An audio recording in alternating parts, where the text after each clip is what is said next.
My fellow Americans, 4 years ago, we launched a great national effort to rebuild our country, to renew its spirit, and to restore the allegiance of this government to its citizens. In short, we embarked on a mission to make America great again for all Americans. As I conclude my term as the 45th President of the United States, I stand before you truly proud of what we have achieved together. We did what we came here to do, and so much more. This week, we inaugurate a new administration and pray for its success in keeping America safe and prosperous. We extend our best wishes, and we also want them to have luck, a very important word. I'd like to begin by thanking just a few of the amazing people who made our remarkable journey possible. First, let me express my overwhelming gratitude for the love and support of our spectacular First Lady, Melania. Let me also share my deepest appreciation to my daughter Ivanka, my son-in-law Jared, and to Barron, Don, Eric, Tiffany, and Lara. You fill my world with light and with joy. I also want to thank Vice President Mike Pence, his wonderful wife Karen, and the entire Pence family. Thank you as well to my Chief of Staff, Mark Meadows, the dedicated members of the White House staff, and the Cabinet, and all of the incredible people across our administration who poured out their heart and soul to fight for America. I also want to take a moment to thank a truly exceptional group of people. The United States Secret Service. My family and I will forever be in your debt. My profound gratitude as well to everyone in the White House Military Office, the teams of Marine One and Air Force One, every member of the armed forces, and state and local law enforcement all across our country. Most of all, I want to thank the American people. To serve as your president has been an honor beyond description. Thank you for this extraordinary privilege, and that's what it is, a great privilege and a great honor. We must never forget that while Americans will always have our disagreements, we are a nation of incredible, decent, faithful, and peace-loving citizens who all want our country to thrive and flourish and be very, very successful and good. We are a truly magnificent nation. All Americans were horrified by the assault on our Capitol. Political violence is an attack on everything we cherish as Americans. It can never be tolerated. Now more than ever, we must unify around our shared values and rise above the partisan rancor and forge our common destiny. 4 years ago, I came to Washington as the only true outsider ever to win the presidency. I had not spent my career as a politician, but as a builder looking at open skylines and imagining infinite possibilities. I ran for president because I knew there were towering new summits for America just waiting to be scaled. I knew the potential for our nation was boundless as long as we put America first. So I left behind my former life and stepped into a very difficult arena, but an arena nevertheless with all sorts of potential if properly done. America had given me so much, and I wanted to give something back. Together with millions of hardworking patriots across this land, we built the greatest political movement in the history of our country. We also built the greatest economy in the history of the world. It was about America first because we all wanted to make America great again. We restored the principle that a nation exists to serve its citizens. Our agenda was not about right or left. It wasn't about Republican or Democrat, but about the good of a nation, and that means the whole nation. With the support and prayers of the American people, we achieved more than anyone thought possible. Nobody thought we could even come close. We passed the largest package of tax cuts and reforms in American history. We slashed more job-killing regulations than any administration had ever done before. We fixed our broken trade deals, withdrew from the horrible Trans-Pacific Partnership and the impossible Paris Climate Accord, renegotiated the one-sided South Korea deal, and we replaced NAFTA with the groundbreaking USMCA. That's Mexico and Canada, a deal that's worked out very, very well. Also, and very importantly, we imposed historic and monumental tariffs on China, made a great new deal with China. But before the ink was even dry, we and the whole world got hit with the China virus. Our trade relationship was rapidly changing. Billions and billions of dollars were pouring into the U.S., but the virus forced us to go in a different direction. The whole world suffered, but America outperformed other countries economically because of our incredible economy and the economy that we built. Without the foundations and footings, it wouldn't have worked out this way. We wouldn't have some of the best numbers we've ever had. We also unlocked our energy resources and became the world's #1 producer of oil and natural gas, by far. Powered by these policies, we built the greatest economy in the history of the world. We reignited America's job creation and achieved record low unemployment for African Americans, Hispanic Americans, Asian Americans, women, almost everyone.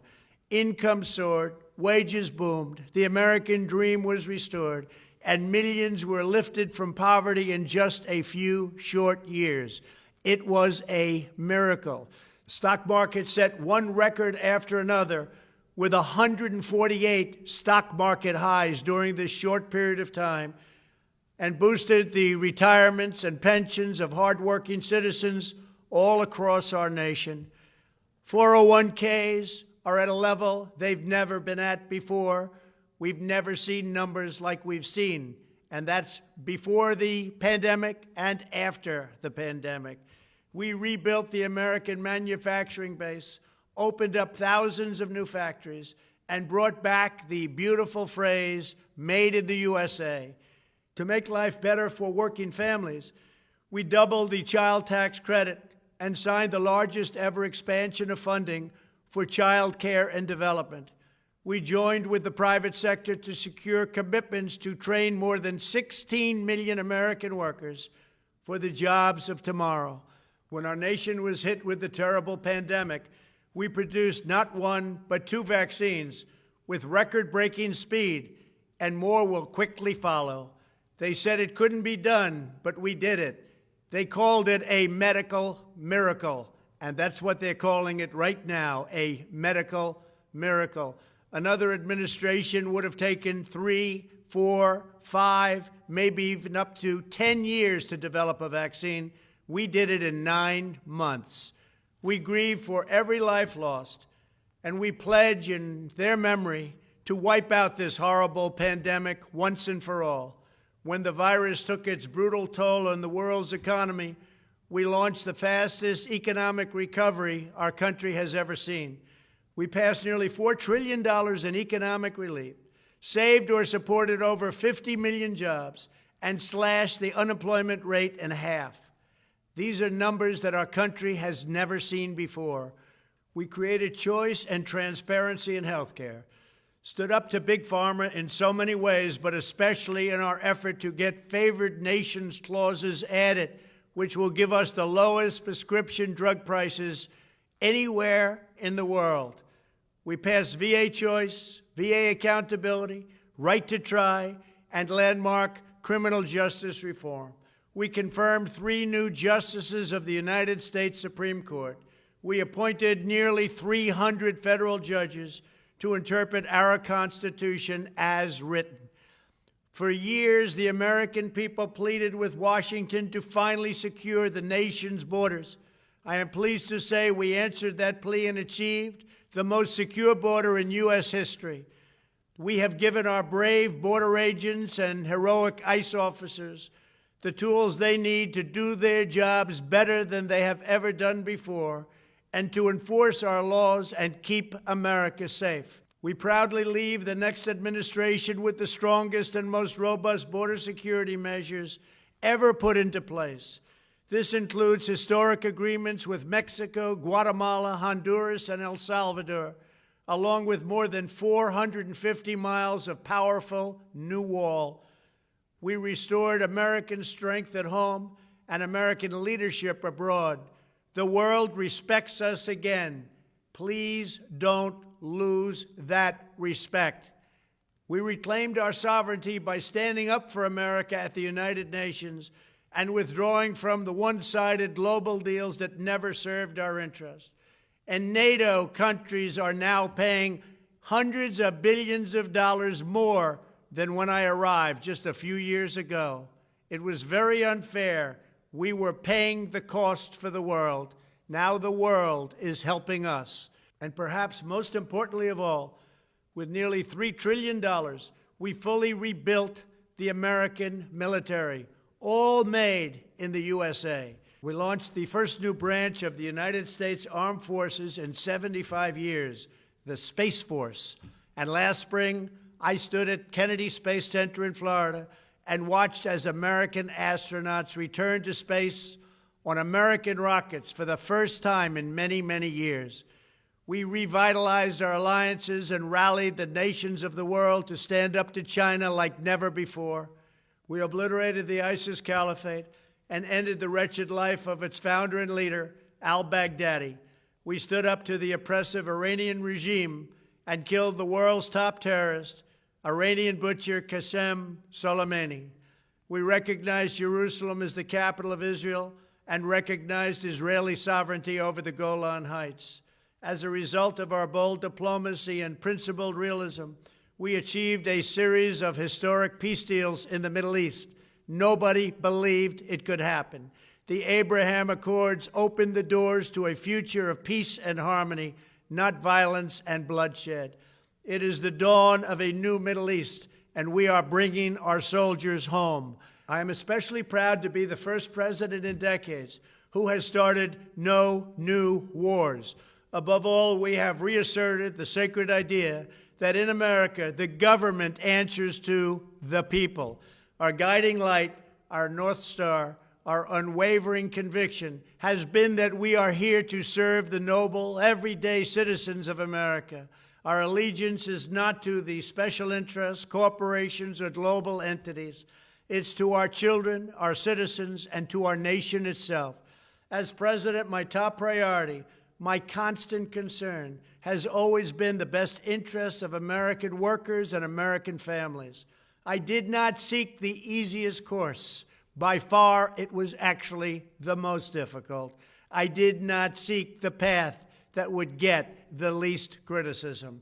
I took on the tough battles, the hardest fights, the most difficult choices, because that's what you elected me to do. Your needs were my first and last unyielding focus. This, I hope, will be our greatest legacy. Together, we put the American people back in charge of our country. We restored self-government. We restored the idea that in America, no one is forgotten because everyone matters and everyone has a voice. We fought for the principle that every citizen is entitled to equal dignity, equal treatment, and equal rights because we are all made equal by God.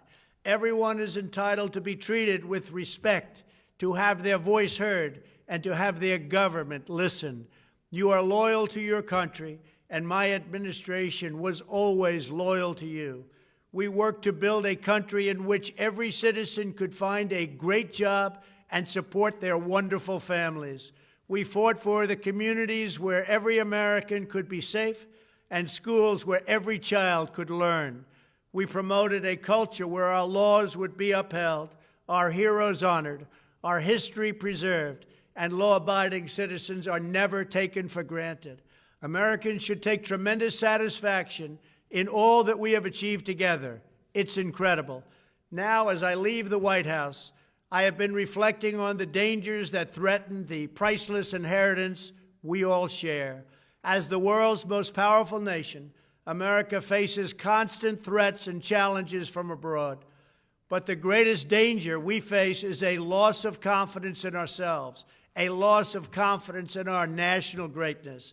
A nation is only as strong as its spirit.